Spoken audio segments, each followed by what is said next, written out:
you hear me? I'm having problems getting connected.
For being here. I'm going to start the proceedings.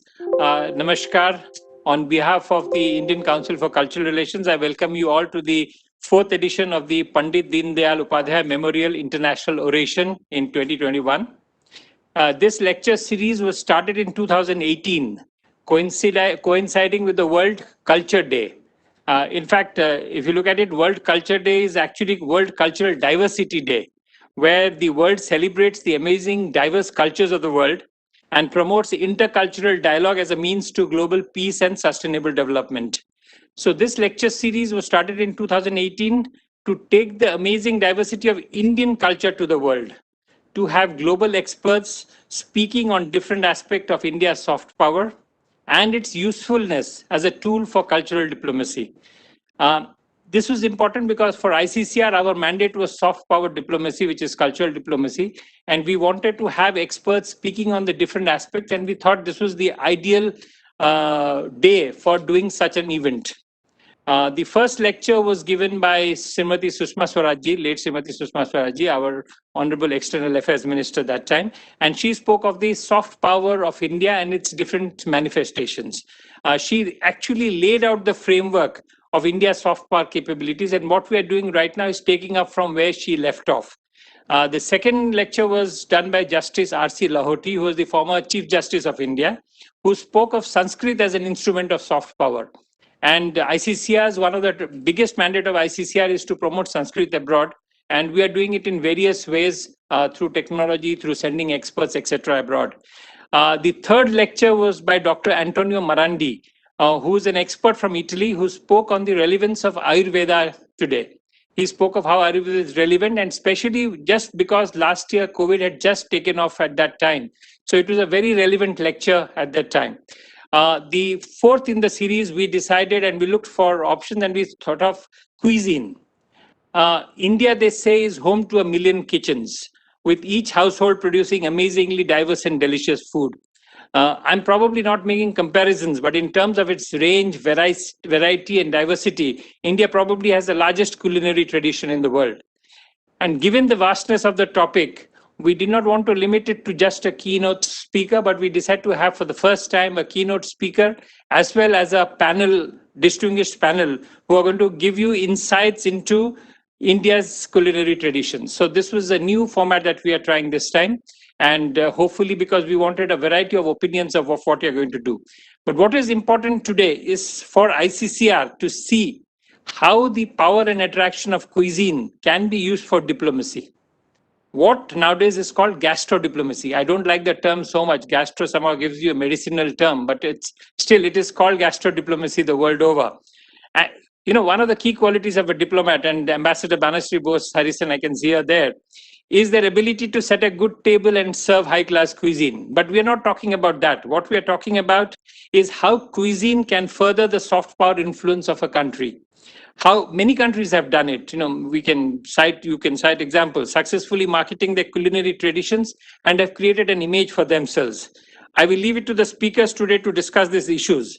But I would like to mention here, before I hand it over to Ambassador Harrison, that this lecture is only the beginning of a series of events and activities that ICCR will conduct in the next few years on Indian cuisine. So this is not just a one-off.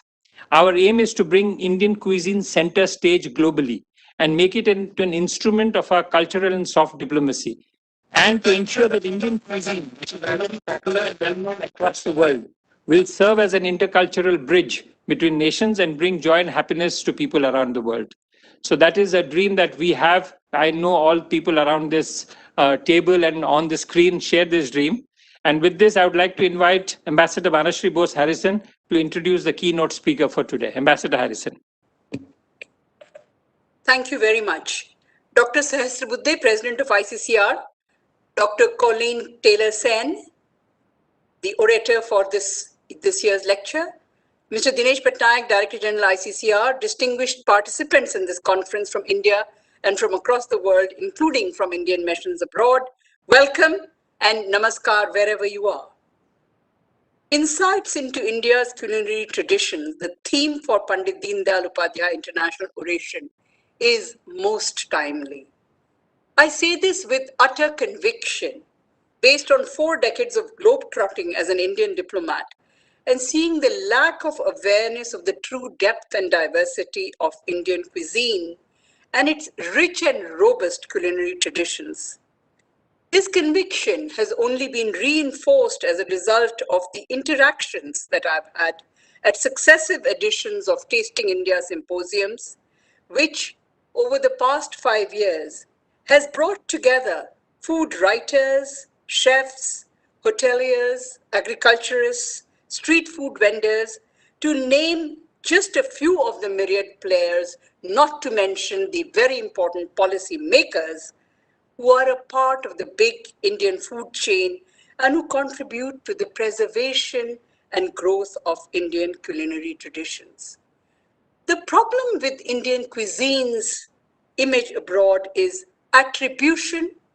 Many times across the world, something is used without being known that it is Indian, as was the case with yoga.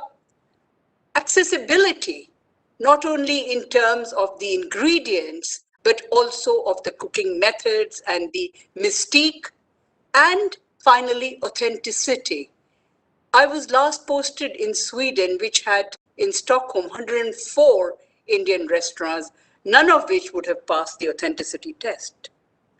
UNESCO has recognized the cuisines of some countries as part of the world intangible cultural heritage.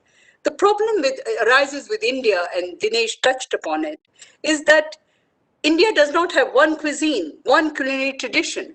Every state, every city, every village, every household has its own special food customs and practices, be it ingredients, method of cooking, even the vessels in which the cooking is done. This has been so from time immemorial, enriched by successive waves of external culinary influences. So what better way is there to project India's image, its inherent unity in diversity, and its ability to maintain continuity through change, than through its culinary traditions, which have stood the test of time and provide a wonderful source of innovation for a nouvelle cuisine and the end, so to speak, which should be accessible to the world, showcasing some of the USPs of our enormous agricultural biodiversity and wonders of healthy vegetarianism based on the life science of Ayurveda. It is therefore indeed time to recognize that Indian culinary traditions are an integral and important part of India's soft power, its culture, and to recognize culinary diplomacy as a vital means of propagating this. I have no doubt that the oration by Dr. Colleen Taylor-Sen and the panel discussion which will follow, and which includes some of the who's who of India's culinary world, would set the ball rolling for drawing up the strategy to show to the world that India is a culinary soft power, but gentle and persuasive. It is apt that Dr. Colleen Taylor-Sen is doing the kickoff, so to speak, because she has a truly global perspective on Indian food, enriched with her deep and intimate connections with India. Her mother-in-law, Arati Sen, was one of the first food writers of India whose columns in the Bengali magazine Desh were one of the most widely read at the time. Dr. Sen, who now lives in Chicago, is an internationally renowned and respected culinary historian and author, specializing in South Asia. Born in Canada, she has an MA from the University of Toronto and a doctorate in Slavic languages from Columbia University. She has taught at Roosevelt University and been an editor before finding her niche in the world of cuisine. She is the author of co-author of no less than 7 books and encyclopedias, including notably Food Culture of India, Curry: A Global History, Street Food Around the World, Turmeric: The Wonder Spice, and last but not the least, Feasts and Fasts: A History of Food in India, which was named one of the best food books of the year by Vogue and the Smithsonian Magazine, and hailed as one of the essential books on Indian food by that grande dame of Indian cuisine, Madhur Jaffrey. Colleen is a regular invitee to the Oxford Symposium on Food and Cookery, as also to our own Tasting India Symposium. Her oration today will demonstrate that Indian cuisine has a wonderful history. It also holds fantastic mystery. And above all, it is imbued with great artistry. So, over to Dr. Colleen Taylor Sen, the orator for this year's Pandit Deendayal Upadhyay Oration. Thank you. Ambassador Banashri Bose-Harrison, thank you so much for that very kind introduction. Shri Dinesh Patnaik, distinguished panelists and many of whom are our old friends, I'm just so honored and delighted to be invited to give this talk, this address on India's culinary tradition on the occasion of World Cultural Day. Now, today I'm going to talk about a subject you really don't hear very much about, or at least as much as you should, which is to the rest of the world. We all know the story of how Vasco da Gama came to India and how the Portuguese and Spanish exchanged goods around the world in the so-called Columbian exchange, how the potato, the tomato, the chili, and other things came to India thanks to that. But we don't hear very much about what went the other direction. So today I'm going to take you on a very truncated culinary voyage in time and space to show how India may well have been the most influential force in shaping the world, the way the world eats today. Most of my talk will focus on history, but then I'm going to conclude talking about a subject that's dear to everyone's heart here, and that's the role of Indian restaurants and Indian food and in the world today, and how this can affect culinary diplomacy. Now, from ancient times, India's always been part of the global economy. It's been the center of a vast network of land and sea routes that were a conduit for many goods, plants, ingredients, and cuisines. So let's start with India's first great civilization, the Harappan civilization, which we now know extends into Gujarat and almost to the gates of Delhi. Today, much of the land is desert, but in the past it was fertile and forested and allowing the production of agricultural surpluses. This was an affluent commercial society whose merchants were engaged in trade with Central Asia, Mesopotamia, the Arabian Peninsula, and even Egypt. So one of their main exports were spices, turmeric, cardamom, and pepper, all of which were native to India. So cardamom reached Babylon and Assyria as early as the 3rd millennium BCE, and you could see signs of a very ancient pepper trade in Egypt in the 2nd millennium BCE, where the nostrils of the mummy of Ramses the Great were filled with peppercorn. Another thing that was first domesticated in India, was the chicken. The chicken, from what I've read, it may originally have been bred for fighting, but soon it was used for eating, and by the early 6th century BCE, the chicken had reached Greece and Europe via the Persian Empire. Now, India was home to many plants that became part of the world grocery basket. One of the most important is brinjal, which is also called aubergine, or in America we call it eggplant. In Sanskrit, there are many words for this vegetable, which shows how widespread it was in India. One of these Sanskrit words, and forgive me for my poor Sanskrit, Vatingan. It became Baranjan in Hindi, and it became in European languages, it became berenjena in Spanish and aubergine in France. And this shows you how deeply rooted it was in India and how, and often the words that we have in European languages for ingredients actually came from Sanskrit. The eggplant reached Persia in ancient times. With the spread of Islam, it was taken to Mediterranean Europe. The Spaniards carried it to the New World, and today it grows everywhere, including my own garden in Chicago. A fruit indigenous to India, and there was some discussion of this later, is the mango, which is obviously the king, the queen, everything of fruits. And it originated in northeastern India, where it still grows wild.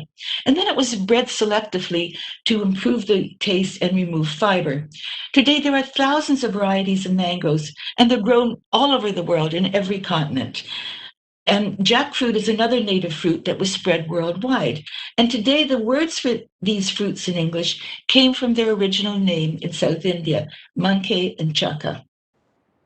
Now, when it comes to rice, the prevailing theory used to be that rice originated in China or in the Yunnan Plateau and from there reached India.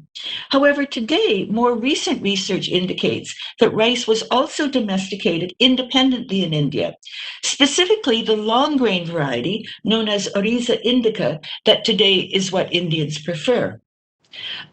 One consequence of Alexander the Great's very brief foray into the subcontinent was that the Greeks took rice back and rice entered the classical world, where, like spices, it was originally valued as a medicine. The Greek word for rice, oryza, comes from the Druidian aritzi berry, and now is the source of the English word rice and French riz, etc. And from there, again, it spread to Europe and from the Spanish to the New World. In 326 BCE, the Greek historian Herodotus described stones the color of frankincense, sweeter than figs or honey. And he was referring to the pieces of crystallized sugar that were called khand, which is the origin of the English word candy. While sugarcane probably originated in several locations, it was Indians who developed the technology for processing sugar to convert the juice extracted from the cane to produce things like jaggery, khand, and the solids that were called sharkara in Sanskrit, the origin of the word sugar. By the 6th century CE, sugar cultivation and processing had reached Persia, and from there the knowledge was brought to the Mediterranean, and then it was grown in Europe and again onto the New World. Another ancient civilization that was very strongly influenced by India was the Roman Empire.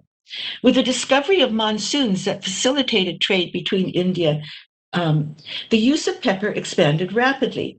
And in what was considered the world's first cookbook, the Apicius, compiled in the 1st century CE, pepper is used in 3/4 of all the recipes. In fact, so heavy was the trade in pepper, the Romans paid for spices with gold. And we know that, hoards of this Roman gold have been found on the west coast of India, that the historian Pliny blamed the Romans' taste for expensive Indian spices as one of the causes of the fall of the Roman Empire. Now, one of the most significant effects of India on the world's foodstuff was vegetarianism. And ancient Greek travelers extolled the austere lifestyle and good health of the ascetics they saw there, the Jains, the Buddhists, and other renouncers.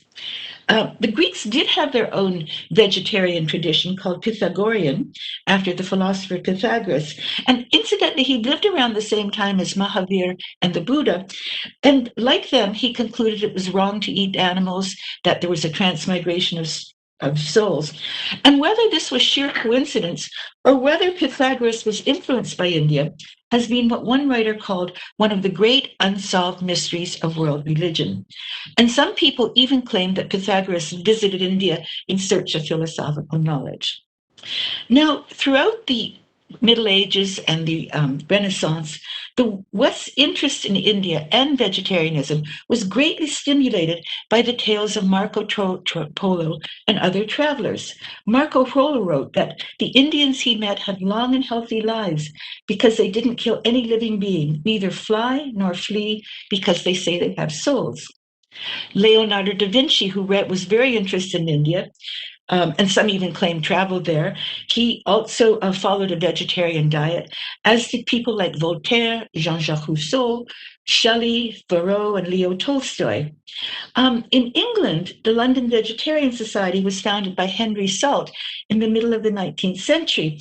And when Mahatma Gandhi went to to England to study law, he had problem finding vegetarian food. He discovered Henry Salt, he discovered his book, and he became a very active member of the London Vegetarian Society. In fact, he associated this with the concept of ahimsa, and he said the choice was now made in favor of vegetarianism, the spread of which henceforward became my mission. Another important Indian development, which was referred to early, was, of course, Ayurveda, which was codified in ancient works written by Charaka and Sushruta. And we know that the ancient surgeons could perform operations that still can't be duplicated today, and one of which is even called the Indian flap by surgeons. And the other aspect of Ayurveda, of course, was diet, the use of diet to prevent and cure diseases. And the holistic approach to treating people, not just analyzing the whole being, analyzing their doshas. This has really become much more popular in the West. And now Ayurveda has taken its place alongside other complementary therapies such as acupuncture and homeopathy. And I did a search of PubMed, which is the US National Institute of Health's database, which is a very valuable tool if you're looking at the health aspects, because you can put in the subject and see all the research studies that have been done. And there's more than 6,000 studies and papers written about Ayurveda. And I have to say, though, a lot of what goes by Ayurveda today is not really very authentic. It's kind of a distortion of what the original writers wrote, but that's another issue. And another interesting aspect of this is how people are turning to traditional Indian remedies such as turmeric, ginger, and now bitter melon to prevent and treat various diseases. And again, there's thousands of papers being written about this. I wrote a book on turmeric, and my new project is to write a book about bitter melon, Karela, because which is being touted as a cure for diabetes, and also I really like it, and I'm looking for recipes actually. Well, now I'm going to kind of switch gears and turn to a different topic, which is how India influenced the cuisines of different parts of the world. And this is going to be very perfunctory. The first, of course, is Southeast Asia. From ancient times, India traded with Southeast Asia. Merchants from Kalinga, which is modern Odisha, they took spices and textiles, but they also took Hinduism and Buddhism throughout Southeast Asia, where you can still find its presence very strong. The traders introduced Indian spices. They took tamarind, garlic, ginger, turmeric, and pepper, and they brought back cloves and nutmeg, which weren't indigenous to India, but were grown here. And you can see the influence of Indian food on Thai food, for example. When they have a dish, they even call it curry. You have yellow curries, which are made with turmeric, curry powder, and roasted coriander and cumin seed, which you don't really find elsewhere in the region. And musaman curry, which is a thick curry made with lamb or beef and has dried red chilies, coriander, and many spices that you find only in Indian food. Another region where Indian food has had a tremendous influence, of course, is Britain. And I think this is fairly well known, but we know that when the people from the East India Company went back to India in the early 18th century, they were very nostalgic for the food they left behind, and they didn't have cooks, they didn't have access to spices. So this is where curry powder was invented. The first one was 1784, and then you started having recipes in English cookbooks for curry, and Queen Victoria's said to have had a curry dish served every day in her palace in case one of her Indian subjects should happen to stop by. The first Indian restaurant in India was the Hindustani Coffee House, which opened in 1809. at 34 St.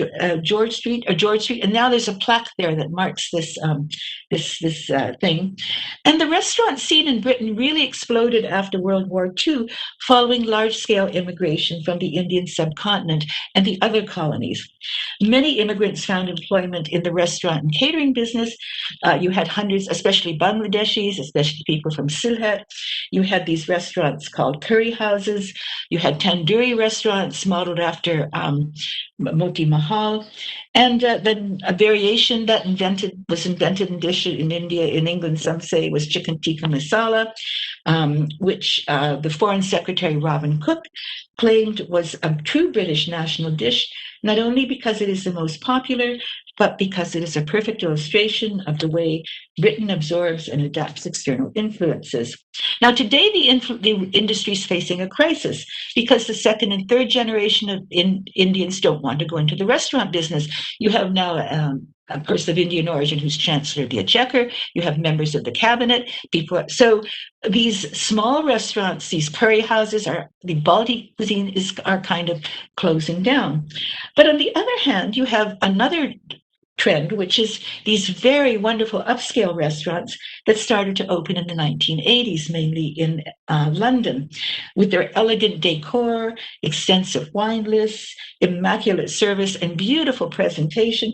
They're a far cry from the curry houses of old. And of course, we have Vinod Bhatia's Rasoi, Benares, Amaya, the classic Veeraswamy, Gymkhana, and there's, I think, 5 restaurants in India, in London alone, that have a Michelin star. Now, how important a Michelin star is something that the restaurant people will have to discuss later, because there's a lot of discussion about that. But certainly it does boost the visibility. And it's somebody who's going to England. And, many my American friends, when they go to England, they say, where can we have Indian food in England? Because Indian food here is not really that great, and England now has such a reputation for it. So they would naturally navigate to these restaurants and other ones as well.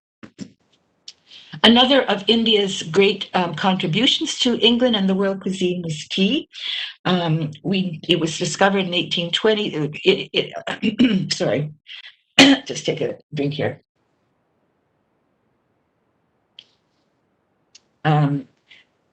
The Chinese had a monopoly on it, and to break it, the East India Company was looking for other sources. They found it in Assam, and borrowing Chinese techniques, the government launched a tea industry in Assam, which later moved to Darjeeling, Nilgiri, Sri Lanka, and Nepal.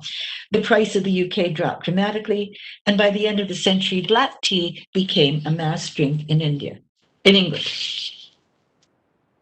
Now I'm going to turn to another part of the world, which is not so well known, which is the Caribbean and the Western Hemisphere. In 1834, the British declared slavery illegal in the West Indies.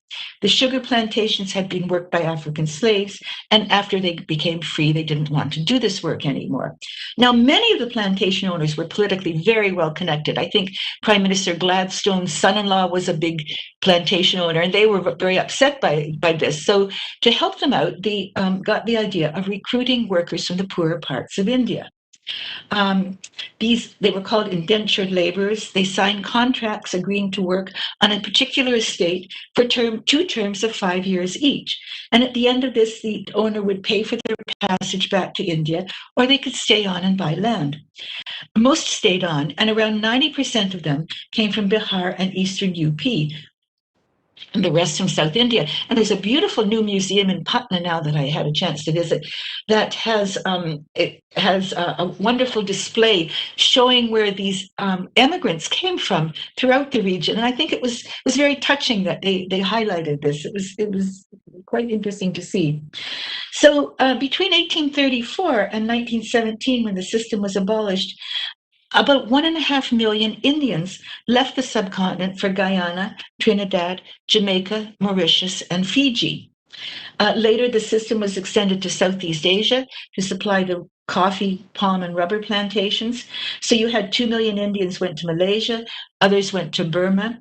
And then there was another emigration to South Africa, which also has some very interesting dishes, but I don't really have time today to talk about them. But wherever these workers went, they brought their food with them. And in the process, created some exciting new hybrid cuisines. In Trinidad, Guyana, an estimated 40% of the population are of Indian origin, and curry is a common main course. The main spices they use, cumin, coriander, fenugreek, and turmeric, are those used in a rural Bihari household. And they also have their own chilies, which are very, very hot. And they didn't have coriander. Coriander is kind of difficult to transplant, but they had a local green that they used, and they generally, to make their curries, they generally use ready-made curry powders, which have a very distinctive flavor. And there's two brands that are very popular. Now, in Trinidad, the word roti has two meanings. It both means bread, and they have a dish like a roti, which is like a paratha, but it also means a popular street food called the country's national dish, and it's popular among people of both Indian and African origin. It's basically a big, large, round wheat bread coated with yellow peas that's wrapped around a meat, fish, or vegetable curry, enclosed in wax paper or foil and eaten on the move.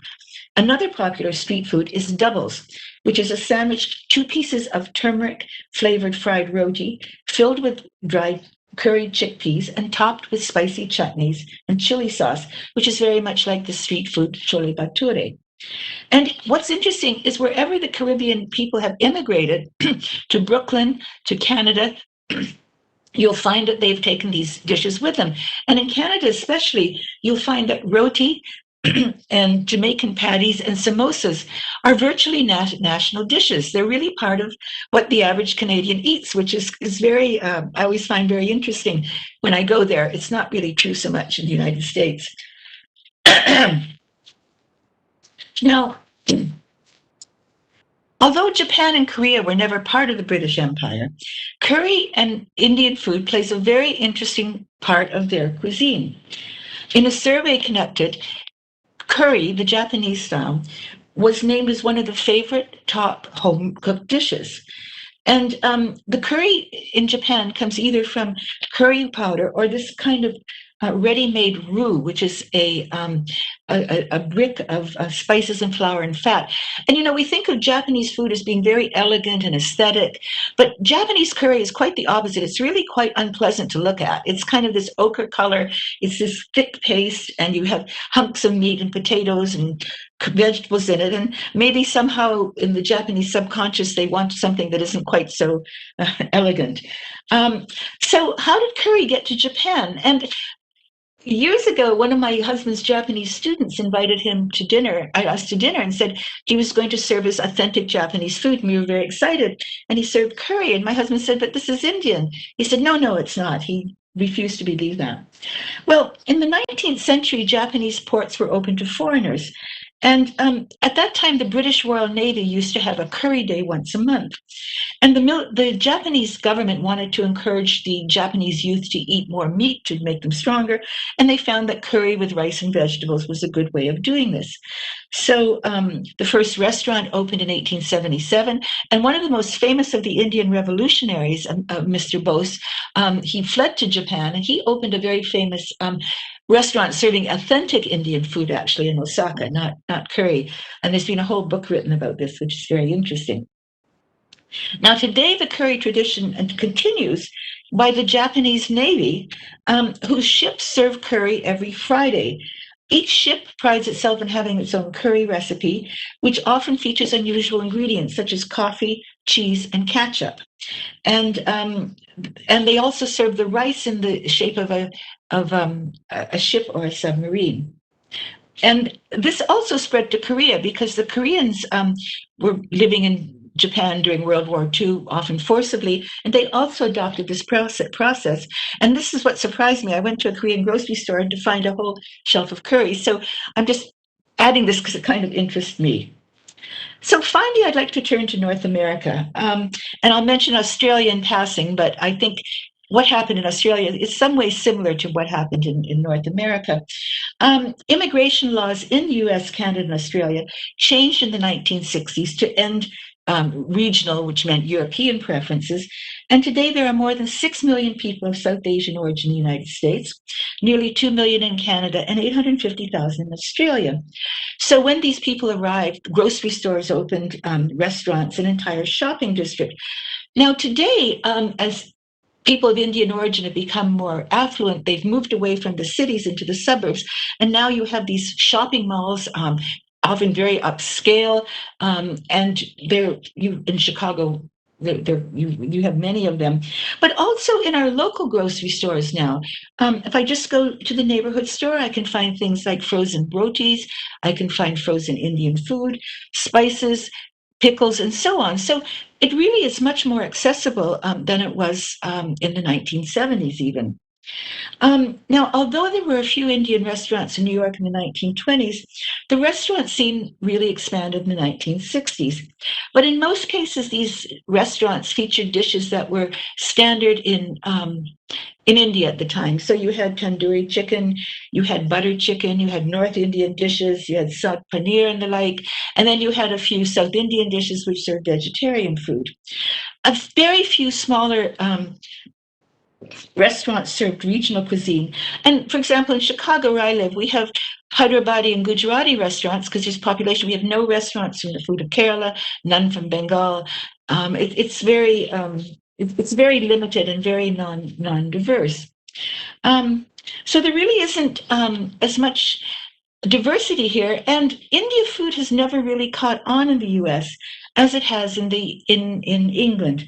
And Professor Krishnendra Ray of NYU has studied this, and he gives several reasons. One is that there's no standard repertoire, as Ambassador Bose mentioned. There really is no such thing as Indian food. I mean, it's almost, you have to say that, but what is Indian food? There's really not even a dish that's common to the entire country. And it's so regional, so that people really, the chefs don't know how to cook it. They'll just stick to the same old standards. And many of the cooks in Indian restaurants happen to be Mexican today, which is, it's an interesting phenomenon because there are certain similarities between Indian and Mexican food, but this is true certainly of the smaller restaurants. And also, this is important, Americans are not familiar with India the way the Brits are. There's no really historical ties. There are a few that go back to the 18th century, but there's no deep historical ties. People are more familiar with Thailand. I think Madhur Jaffrey once said, and I've never been able to find this quote, if anyone knows it, let me know, that Americans like the ethnic food of countries they've been at war with. So Japan and Thai and Vietnam, but because Vietnam restaurants are everywhere. And another reason, people like spicy food, but certainly Mexican and Thai and Vietnamese restaurants are very popular, at least in Chicago. Now, the situation is slowly changing.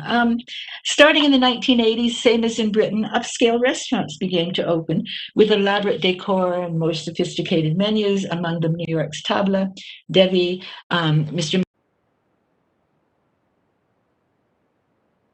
opened a couple of years ago. You have Vij in Vancouver, and you have now Sujan Sharker's Roo, which has branches in Delhi, and it has now one in Chicago, which is really the first upscale restaurant, Indian restaurant we've had. I should say the first contemporary restaurant. And certainly the late Floyd Cardoz did a lot in New York. He opened several restaurants which had a different take on what people thought of as Indian food.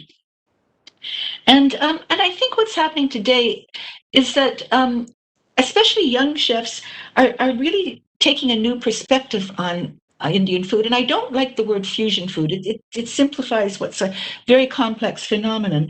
But they're really part of kind of an international movement. For example, Noma, the restaurant in Copenhagen, there's even an annual meeting of Indian chefs who have done their stage there, because and then they go back and they've picked up some of the ideas. For example, foraging. for food, finding what's local. And I talked to the chef Pratik Sadhu of Mask, and he said what their goal is to change the world's perception of what Indian food is and what people in India and abroad think of Indian food. So their menus feature innovative seasonal dishes from all over the subcontinent and local sourcing. And, if you went to an Indian restaurant a few years ago, maybe even now, and said, well, where does this chicken come from? Where does this eggplant come from? People would look at you like you were crazy. Well, now this is becoming more common. I noticed that Chef Mehrotra's restaurant features chunkier puri crab, which I thought was very interesting. And I've seen this in other menus as well. And the presentation of dishes is very attractive, which appeals to people. They have special dishes designed for some special plates designed for some dishes, which we have in a linea. So you don't, the serving plates are very attractive. You have very interesting cocktails. And my view is that the best pairing for Indian food is not wine or beer. It's a very well-crafted cocktail because it can really adapt to and pick up. And I know all the restaurants here do feature these, the chef's restaurant feature these. And so these are also part of a trend towards sustainability and zero waste and a concern for the environment. This is something that the Tasting India Symposium has been focusing on. And I think it's also been incorporated into the restaurant world. So in my view, this is a welcome trend that helps raise India's culinary image and should really contribute to making India a prime destination for culinary tourism. So with that, I'd like to thank you very much for listening. I look forward to your questions, and thank you again for inviting me.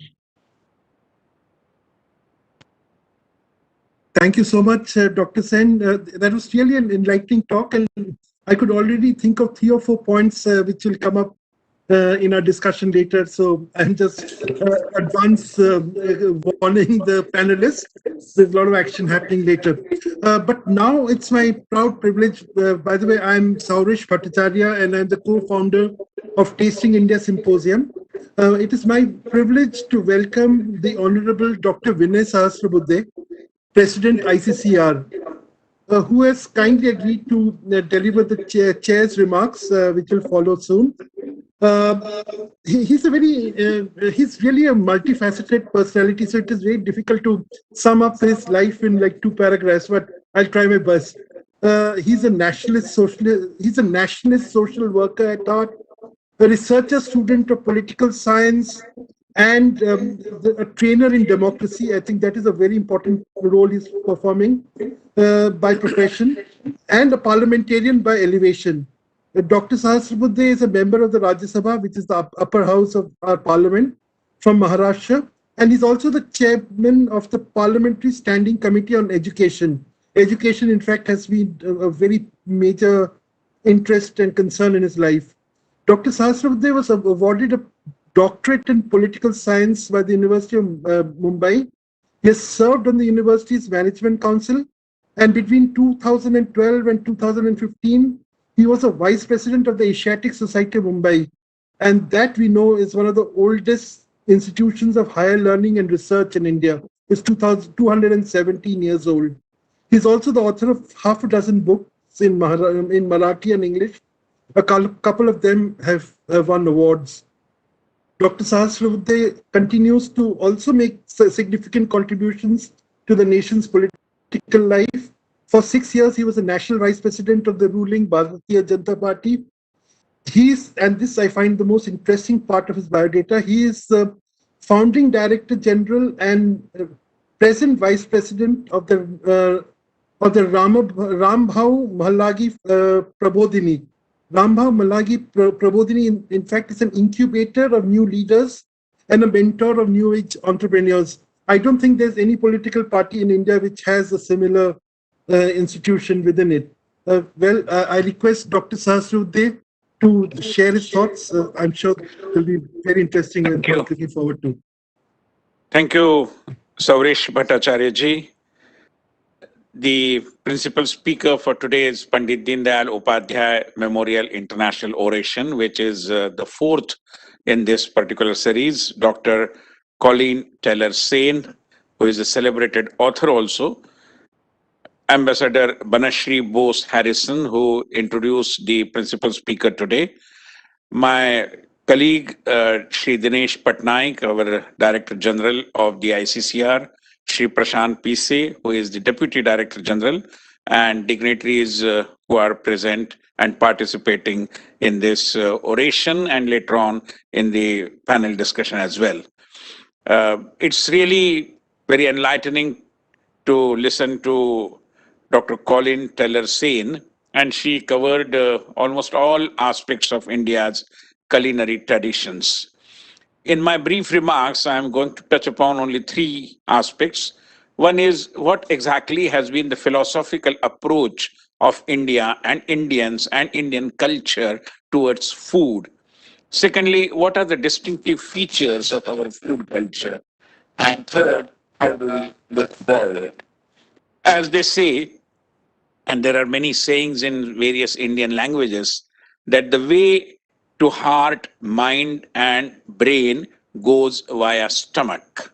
And therefore, food culture, as it happens, influences the way you think, the way you believe, and so on and so forth. And therefore, food is definitely having a deep impact in our thinking and in our approaches as well. In India, especially, food is considered sacred. And there are traditions in which we regularly worship food in various ways, and it has been a part of our culture. We believe that before we consume anything, it has to be shared with the Almighty first. And that has been, again, a part of an important part of India's food tradition. Our approach towards food is distinct as we perceive a certain kind of divinity in food as well, apart from several other things. For us, Anna, which is food, is Purna Brahma, that is the divinity, the element of divinity in it. And consuming food is a kind of yajna, a ritual with devotion and dedication. And also important is that before one consumes food, he or she, we believe, must also answer questions like, why am I eating? Am I eating, eating to live or living to eat? That has been a question many people have been struggling to find answer, and the answers also change from time to time, and very understandably so. So, why do we eat? What do we eat? Where do we eat? When do we eat? And how do we eat? All these are important questions which traditionally we have been dealing with, trying to be near perfect in answering these questions. Hygiene, nutrition, and satisfying taste buds, all three in our traditions, we have considered important. Similarly, the methodologies of production, of processing, and also of consuming food are also considered extremely important. So, this is largely the Indian approach towards food and food culture. Insofar as the distinctive features are concerned, diversity in unity in our food culture is very obvious. In a way, if I may put it that this way, we also believe in democracy of culinary and cuisine traditions. There were elaborate references to vegetarianism in Dr. Colleen Taylor Sane's presentation. But I believe in India, we consider both vegetarianism and non-vegetarianism as equally important. There absolutely is no value judgment attached to that. Of course, the nutritional and other views or other considerations apart. But otherwise, whether you are a vegetarian or a non-vegetarian, it hardly makes any difference. At the same time, I believe we also go for the regional variations. They say that apple a day keeps the doctor away. But we are also aware of the fact that perhaps this may not be true in areas with tropical climatic zones, areas that are in tropical climatic zones. Perhaps there, if you consume apple a day, the doctor may be visiting you every day. That danger is always there, and therefore. One size fits all is certainly not our way, not our approach towards looking at the food culture. Two important features when we try to look forward, I must bring to the notice of the audience here. The first one is the element of biodiversity. The loss of biodiversity is also the loss of our identity and our food and medicines, traditional medicines as well. And therefore, biodiversity from this point of as well, I believe, is important. Again, when we talk about vocal for local, as what we say, as what our Prime Minister Shri Narendra Modi has been appealing, I believe this kind of emphasis on local varieties of food will also help us in achieving the target of zero hunger. In a way, this diversity is also something very important from the point of view of preventing the flattening of the food world. And therefore, in that context, also, I believe this diversity requires to be promoted and, first of all, protected. Now, how do we look forward? Firstly, the diversity of Indian food culture requires to be taken all over the globe. Today, we find, globally speaking, that there are Punjabi or largely North Indian restaurants and South Indian restaurants as well. But we don't find East Indian food being served in Indian restaurants abroad. And that also requires to be done. Perhaps the West India is also not prominently featuring in the food or restaurant chains that are operating abroad. Indian restaurant chains can do wonders in developing, in a way, people to people culinary diplomacy or cuisine diplomacy. And in that context, also, there is much which requires to be done. In fact, I was discussing with our officials that restaurants, Indian restaurants, or restaurants that are claiming that they are Indian restaurants, maybe if we broaden the definition, and who are capable of attracting large number of local people, not just non-resident Indians, but the local people. Maybe they could be decorated with some kind of an award, some kind of Annapurna award or something of that kind, also could be a way of promoting Indian food culture abroad. Also, and in this context, perhaps ICCR also can think about, through various centers that we have in different countries, whether we can organize Indian food festivals, even with regional diversities being taken care of, and organize some kind of demonstration lecture on various Indian recipes, for that matter, also could be one part of the agenda to promote India's food culture.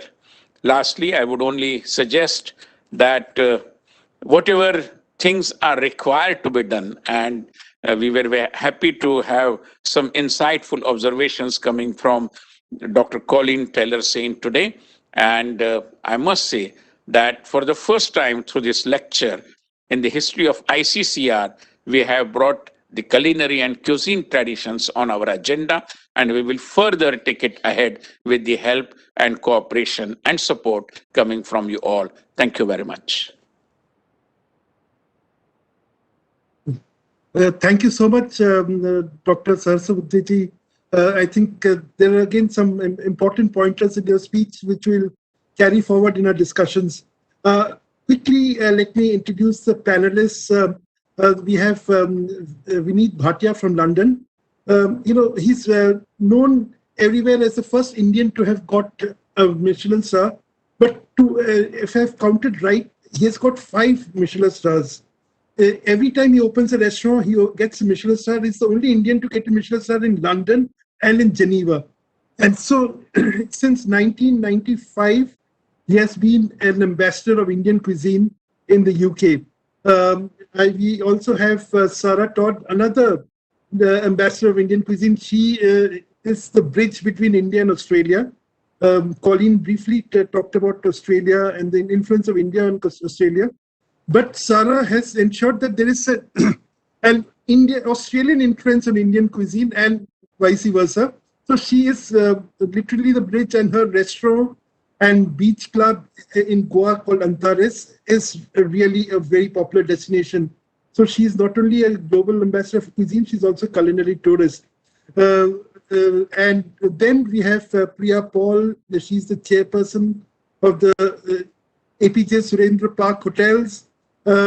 She is not only personally a big fan and promoter of Indian food, but her restaurants, notably Fire in Delhi, they have been at the forefront of cutting-edge Indian cuisine.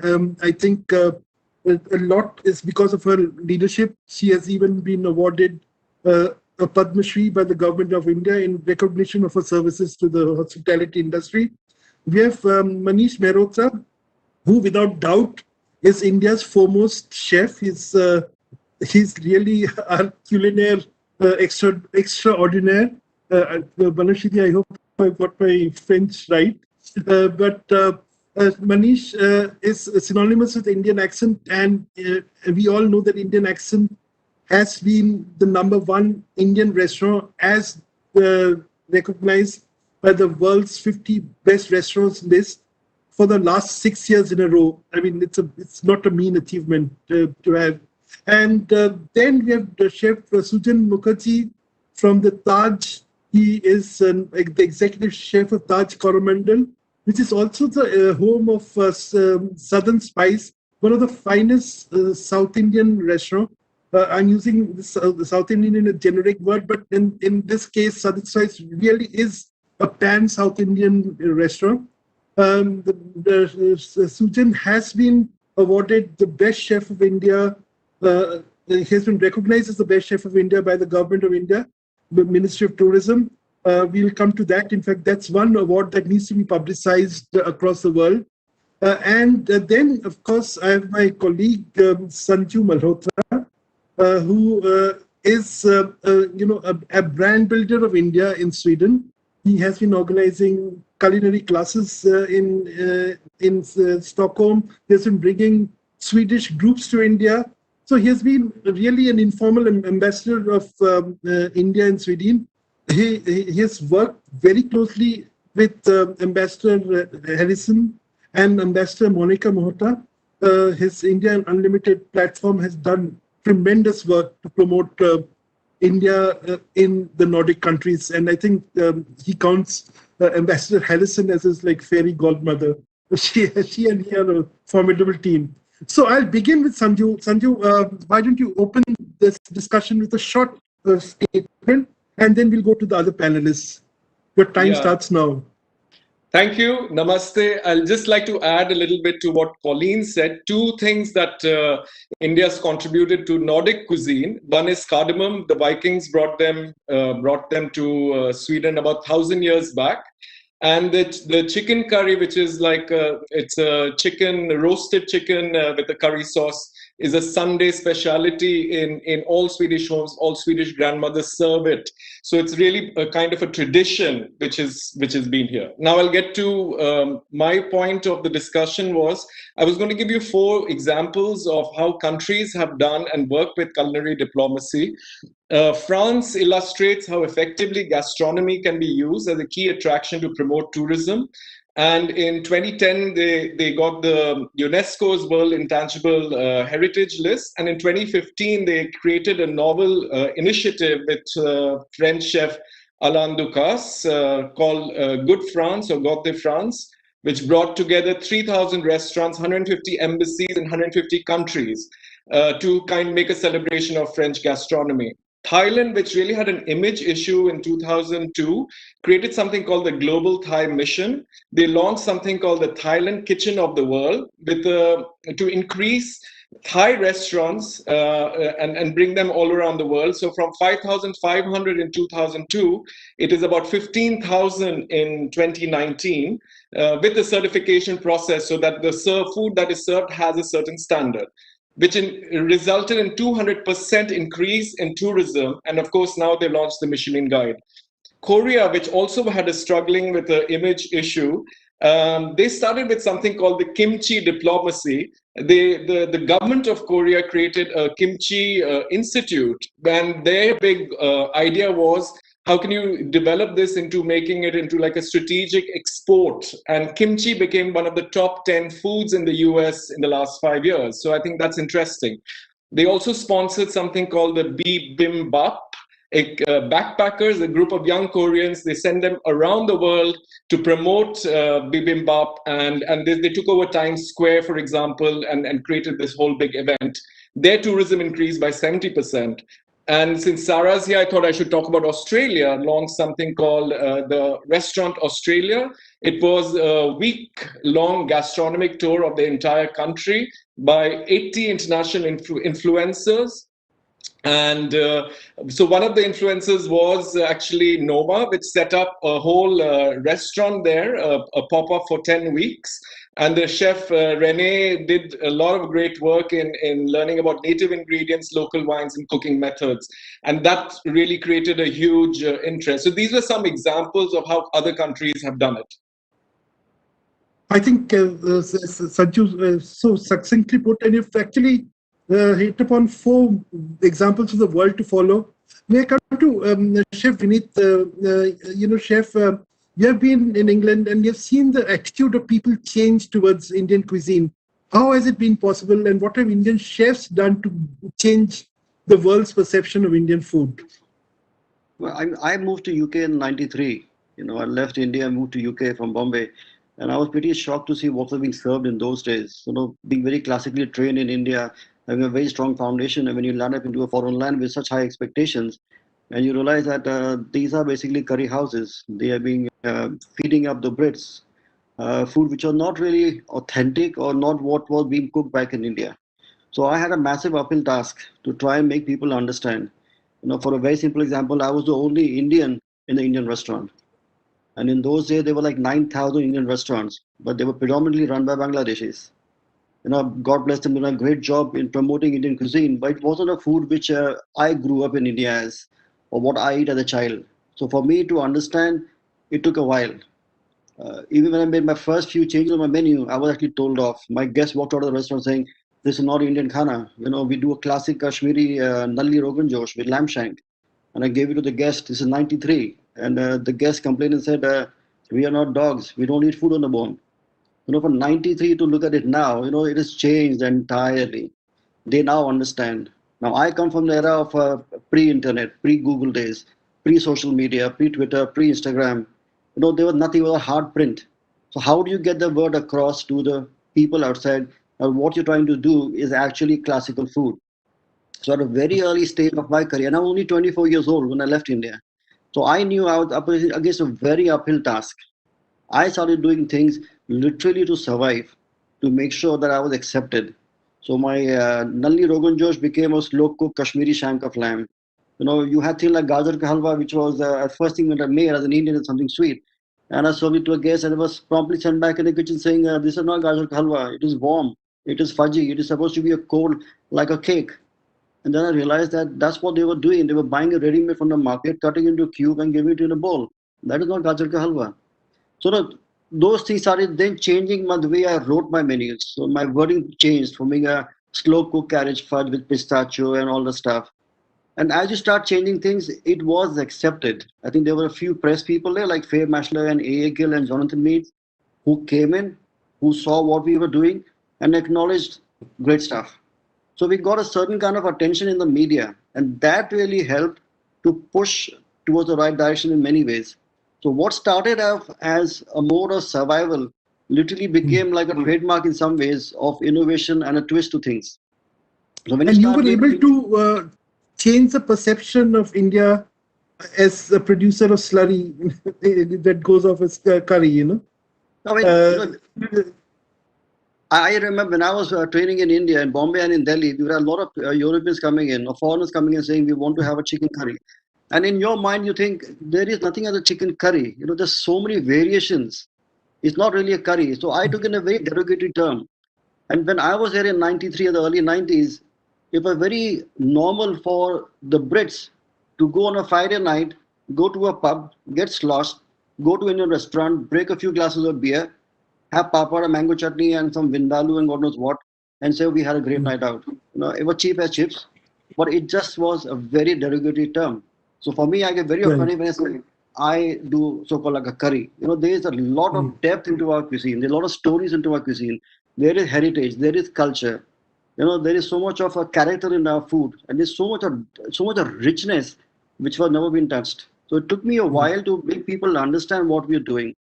And I was one of very few people then who started trying to modernize it, because you try and make a food classically, it is not accepted. So what do? You try and plate it differently. You make it look nice. Going back here I'll sorry to jump in, but I'll get Sarah in, because it may be interesting to have a perspective from the other side of the world, literally from down under. Sarah, how do you think has Indian cuisine, the perception of Indian cuisine, changed in Australia, and who are the people who are leading this change? Yeah, I mean, I couldn't agree more with Vineet in terms of I was shocked in what people's perception of Indian food is in Australia, and it's that same thing. Butter chicken, dal, and that's the extent of it. And people do expect to have a big curry on a big night of drinking, and that's it. And I was exposed quite at a young age to Indian food. My son is half Indian, so I lived in a Punjabi family for a long time, and the dishes that I was eating, I was just blown away with. This was actually in England, but it was home food. So it was, the geema, the saag, and all these different dishes from the north that are a lot more lighter and authentic. And so I thought I had a bit of an idea of what Indian food was. I did my MasterChef days, and I flew over to India, and I was blown away. There was no representation of this cuisine in Australia to any extent. Having a lot more of these lighter dishes, the street foods and bell and, things that are almost like salads. This has never been shown in Australia. So, even when I was writing my menu in the early days, I realized that, I need to tear this up and start my research from scratch and be exposed to these a lot more regional dishes that are so beautiful and just so different to what people think of Indian cuisine. And I think that, just in Australia, people love Indian food, but they just haven't been exposed to the diversity of Indian cuisine. And I was quite lucky over the last 12 months that I've been filming a 90-episode television show in Australia, and I've been doing all of these very different dishes, that no one's seen in Australia. And the reactions, everyone's making it at home now. People are going to the grocery store, like you said, and you can even find pani puri shells in a local, common grocery store in Australia, which is incredible. These things never used to be available, but it was a lot of Which one of your show has been the most popular? Any particular dish that has really caught on in Australia? So, I mean, people love the pani puri because, it's just such an exciting, light dish, the texture, the explosion of those flavors. They've never seen anything like that. I recently did a dinner in Australia with a version of that, and it's like people are completely blown away. Kakra, I'm using a lot in Australia now, some lighter coconut-based curries. Even using charcuterie and chicken cafriel, these different kind of flavors where, people are seeing vinegar, they're seeing, a lot more of that freshness and coconut in the dishes, and they are blown away. So just, having that exposure to these dishes, I just can imagine how much Indian cuisine will blow up in Australia, because if you look at every other cuisine, Japanese, Korean, there's amazing restaurants of each of these cuisines in Australia, but it has taken, up until probably the last couple of years for people to start to get exposed to these different kind of dishes. So it's getting there now. People love Indian food, and it's because they're seeing those different styles of dishes. That's very interesting. But Priya, that brings me to you. It is one thing, of course, to promote Indian food all over the world. But I often realize that Indians themselves themselves don't know much about Indian food, the diversity of Indian food. And having grown up in Delhi, I have experienced that myself, where people had no idea about the vast diversity of South Indian food, for instance. What do you think, what is the role of hotels like yours to promote a consciousness about Indian food, about the diversity of Indian food, which you have all heard about in India? Yeah. So it's a long long answer, but I will try and do justice to the time. So I think, going back to what Vineet was talking about, 1993, and if you remember, hospitality industry and the Indian culinary scene in India, whether it was restaurants, I think it didn't exist in that, kind of the way we see it right now in 2021, despite all the closures. But so in the 90s, if you went to a top hotel in India, let's forget the outside independent restaurants, which are quite small specialties, what would you get? It was typically run by a lot of North Indian hoteliers, and you had a couple of gravies and you had that thing. And what was sold as Indian food was a kind of Mughlai, the remember term Mughlai, stroke Indian, stroke North Indian, Punjabi type of food.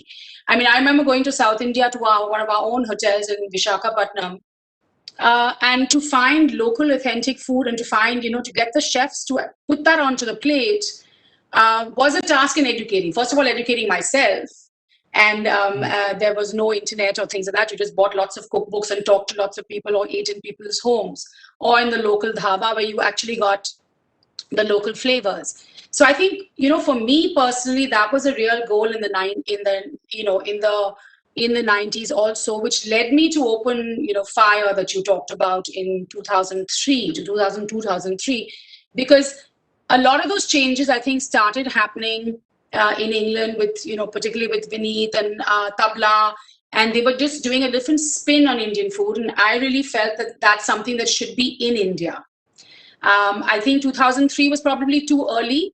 So even though I think we did some very exciting things, and we now, FIRE is now a farm to fork restaurant. So again, looking at sustainability and food sourcing, and which I think is really important. And we switched to that farm to fork about 3 or 4 years ago again, but still doing a pan-Indian food. So for me, I think looking at what's happening in different cuisines, happening in different backyards, like whether it's looking at the food of Madurai or the Chettinad food, not what is in the Chettinad restaurants, but actually served and made in homes, because then you get the nuances of the flavors much more. So I think what I've also been encouraging our chefs to do maybe for the past 15, 20 years is to really look at, look at what your grandmother made, your mother made, document those recipes, make those. And food is really all about memories, right? So what are we trying to do, and what are we trying to do in restaurants? That's what we try to create. So I think there's not just our company, but the restaurant industry, the hotel industry has just moved amazingly. Of course, apart from, Vineet and Manish is the kind of the one-stop shop for everybody to come and have a meal here in India.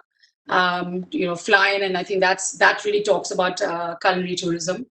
Yeah, and so the research is very important. So I think some of the research happens through, obviously a chef is interested in something and you put it together, or there's an idea that you're working, or you're working on a festival, and you want to explore, I don't know, millets of India or traditional, the different varieties of rice. So I think what is really very exciting in the past 7, 8, 9 years is that chefs, and I see young chefs and the older ones, are really looking to go beyond, importing the salmon and putting it on their thing. Where's the fish coming from? Where's the mutton coming from? And those are the conversations I think we need to have as a nation, as particularly when you're looking at sustainability and moving forward. So, and you have all vast. I'm Punjabi, married to a Tamil, partly Malayali origin. My mother is Sindhi, my father is Punjabi, grew up in Calcutta, live in Delhi. So what is Indian food? And if you look at my, let's say, not with thali maybe sometimes, or what we eat on our dining table, it's a mixture of all those. I mean, well, individual mixtures, or whatever, individual dishes, but each one, that to me represents India. So what is Indian? What is authentic? Some vegetables went from came in and are so integrated, whether it's the tomato and the potato story. So, I mean, after 300 years, we might say, okay, fine, Brussels sprouts is indigenous. I don't know. So how do we take this, kind of authenticity question also forward? So I'm very excited about the research that's going on. I'm very excited about the many small restaurants that are doing an outstanding job of exploring regional food, made properly, made with the correct ingredients. And a lot of home chefs who are keeping this, the recipes and the traditions alive. Right. It's, in fact, you have been one of the, before vocal for local became the buzzword, you were doing it in your restaurants. And one of the other persons, Manish Mehrotra, has been talking about local ingredients for years now. It's almost like you can see his eyes light up, when he talks about the ingredients that he sourced. For instance, he made makhana popular all over Delhi. No one knew about makhana till he introduced makhana poppers. Manish, you are at the, as I said, at the top of your profession in India, and there is always this talk about Michelin star coming to India, and why isn't the Indian government inviting the Michelin star the Michelin guide to come to India? There is a cost involved, but there are huge benefits to it. I would like you to talk, because you have won so many awards yourself. What is the importance of these awards and these honors, and how far can they take Indian cuisine and Indian restaurants to the world? See, all these awards which are there, they are very, very important in terms of making your restaurant known to the world.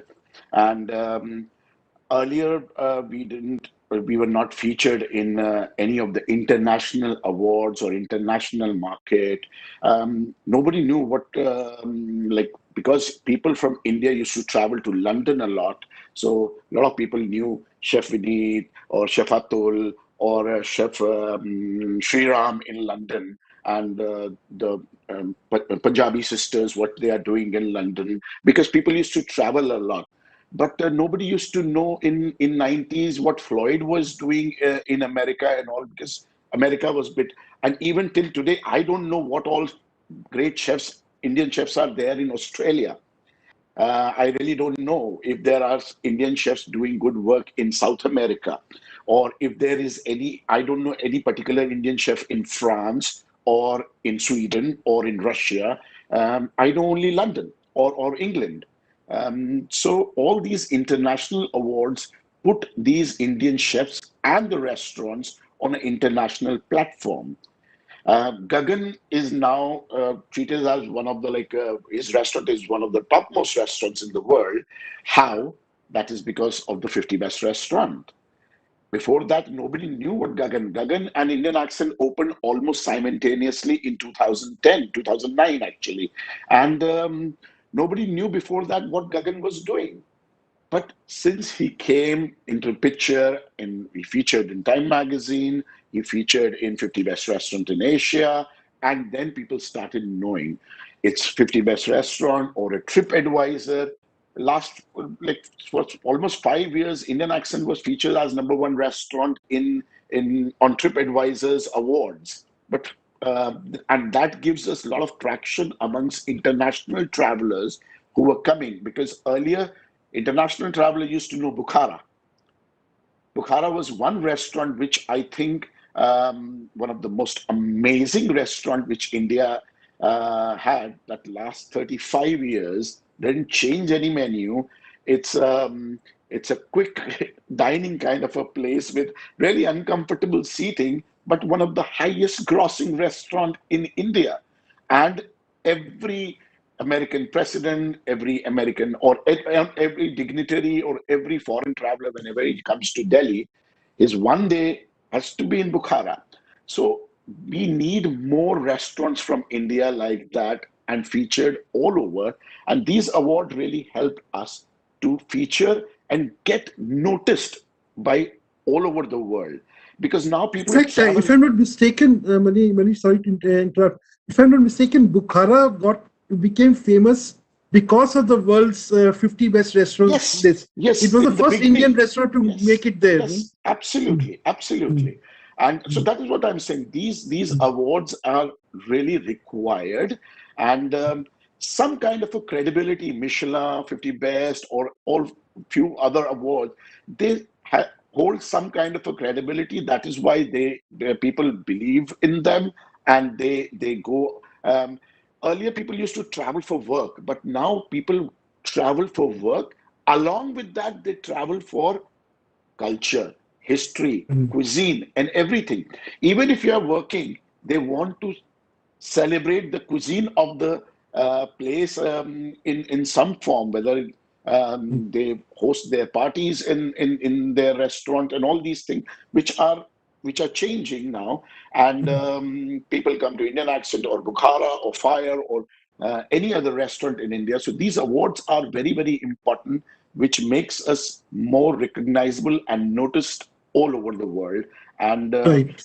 we need to have some more platforms like these, which makes even more restaurants in India. Because I know not only Indian Accent or Bukhara, there are thousands of restaurants which are as good as Bukhara or Indian Accent in India, and they are fantastic, and there are no dearth of talent in That's India, right. in every part of India. In fact, Forget about the home there, cooks. yeah, Forget about the yes, home sorry, cooks only. It's the yeah. chefs in the hotels all over India have got tremendous talents and fantastic restaurants, but they are not Mm, recognized internationally. that's right. We I need think to that have is, do that. yeah. And that is what what you were talking about, bridge building between chefs, Indian chefs, or in people promoting Indian cuisine all over the world, bring them together on some forum. I'll come to Chef Sujan Mukherjee. He's been patiently waiting and hearing all of us. But the Shrulanda, you got the award from the government of India in 2011. It's a very prestigious award. The government of India gives it, and the president of India is the one who actually hands over the award to you. And so little is known about the Best Chef Award or the Best Hotel Award that the government of India gives out.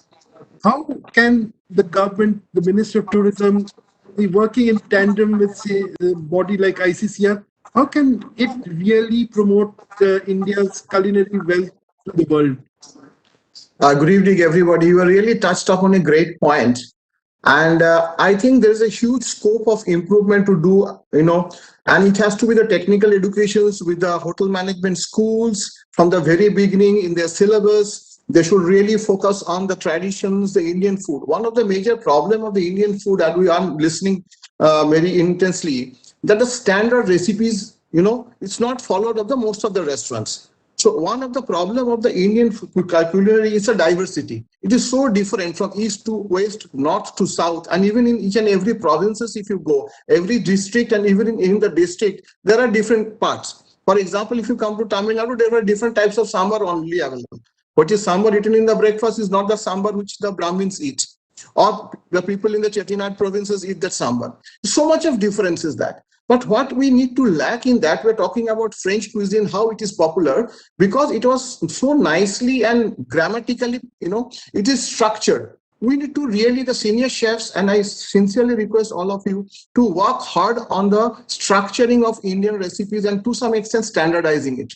Once you standardize these recipes, and there should be some authenticated body, any Tom, Dick, can carry cannot put anything onto the menu and call it that particular name of the dish. For example, there should be standard recipes to be followed, and for that the technical education and the hotel management colleges has to impart very strongly, believe in their education systems and believe in our traditions, believe in our culture, believe in our food, and everything has to be imparted from there. As Manish shared, a lot of chefs are doing a great work and need recognitions. From that, I think, a kind of a chefs competitions, a kind of a cultural exchange between the different chefs, different hotel chains, or some kind of accreditation is very, very important.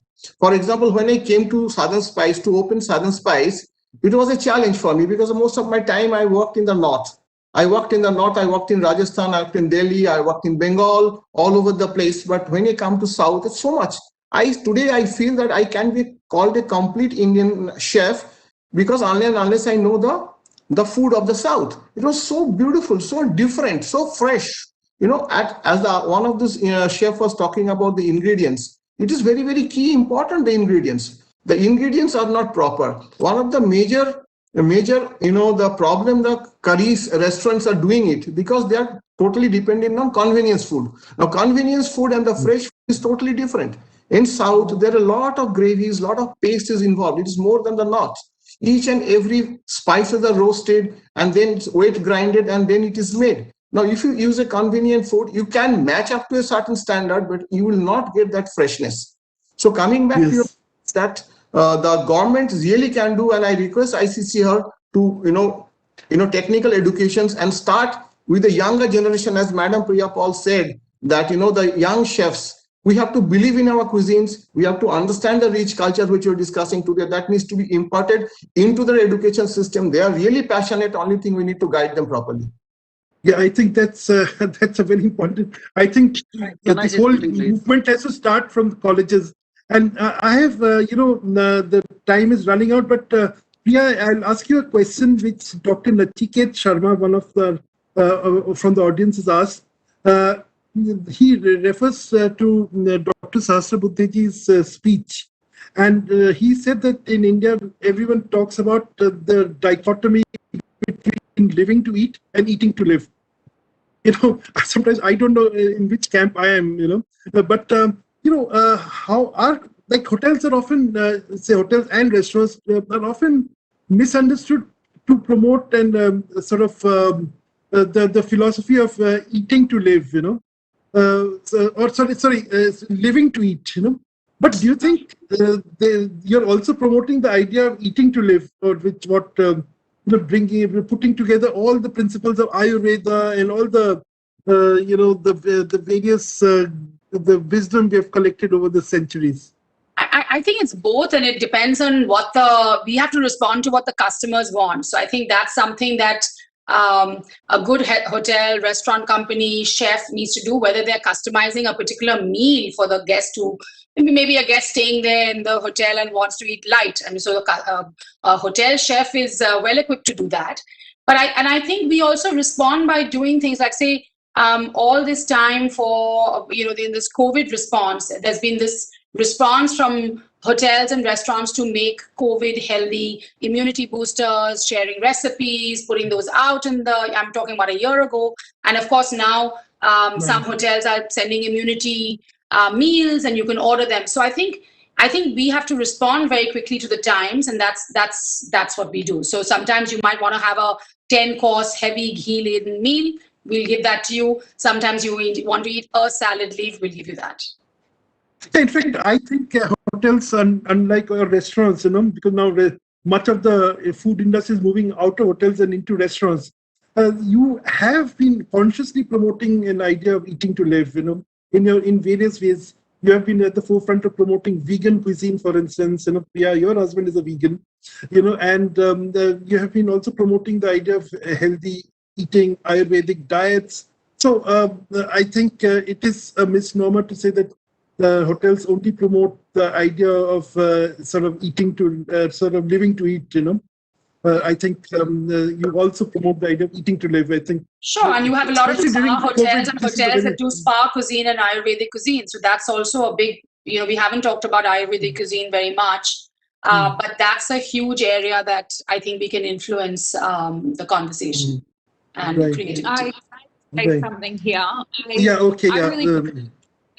I really feel like we should be able to combine both. It should be eat to live and live to eat. We should use fresh local produce, cook everything beautifully. Who wants to walk out of a restaurant feeling disgusting and heavy and full? Like no chef's goal is to ever make someone feel unwell. And it just comes down to, I think all of us chefs sitting here on the talk right now know what ingredients go together, and how to make food taste great without making it unhealthy. It doesn't need to be unhealthy. And Indian cuisine is probably the top cuisine in making food tasty. You can have a vegetarian dish, there's so much variety, it's flavoursome, and there's not a single bad ingredient that goes into it. So I think every meal should be eating to live and live to eat.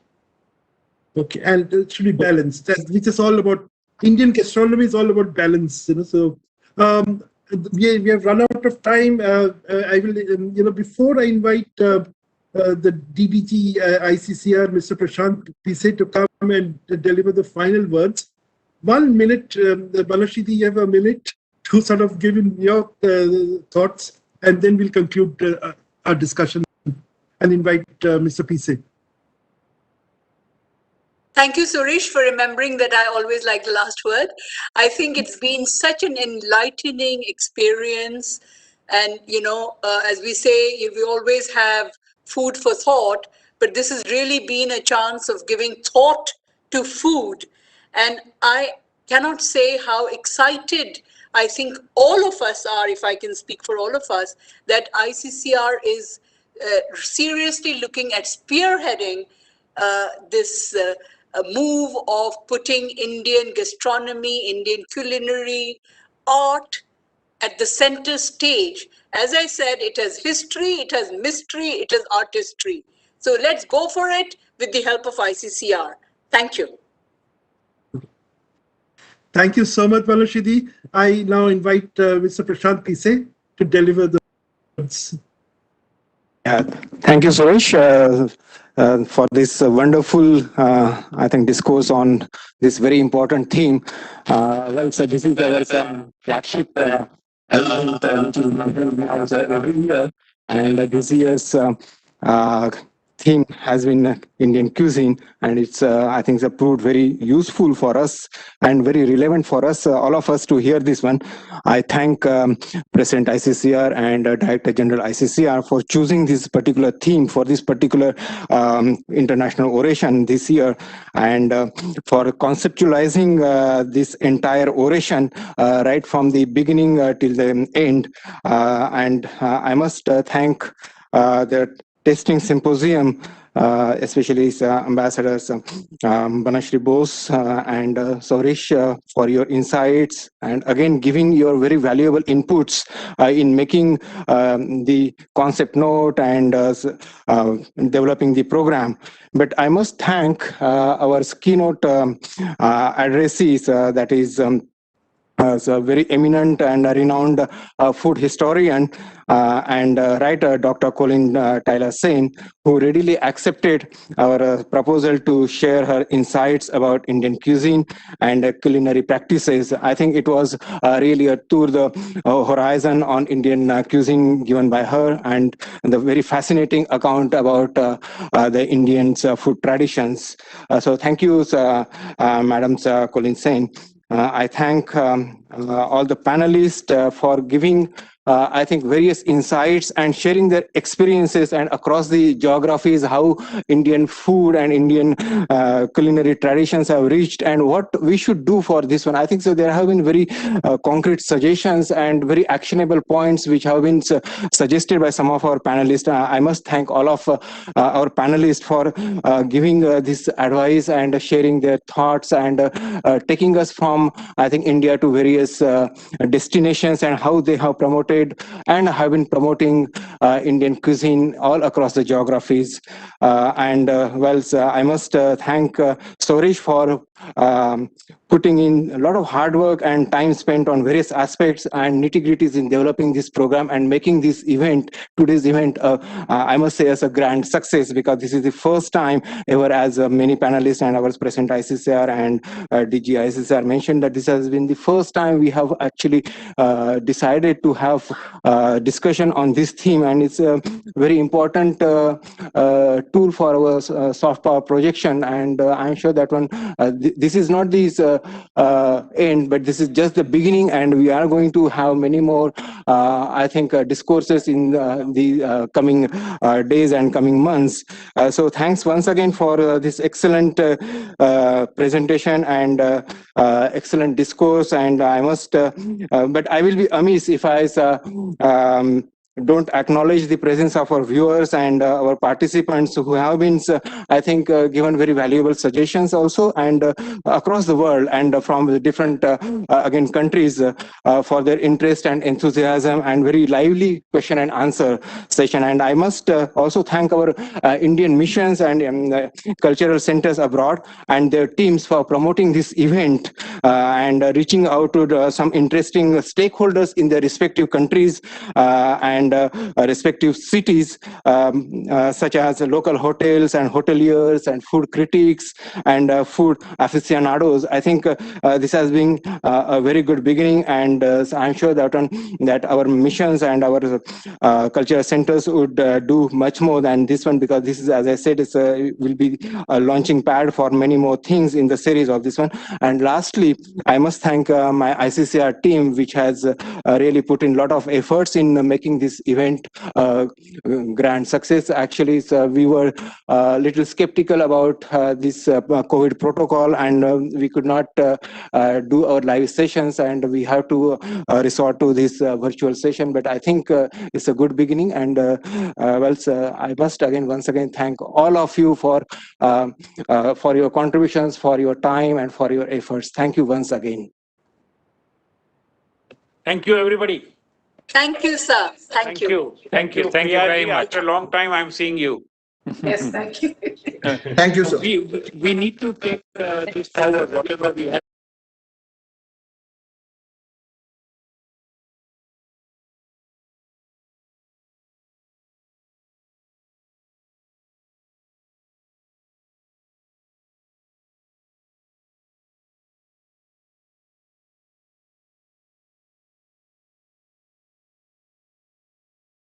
What Manish and others said about certification, about awards for restaurants, about the whole host of ideas.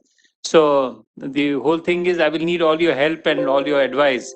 So I will call on you. So thank you very much, and it was really a very interesting discussion. Thank you again. Thank you so much. We look forward. Thank you.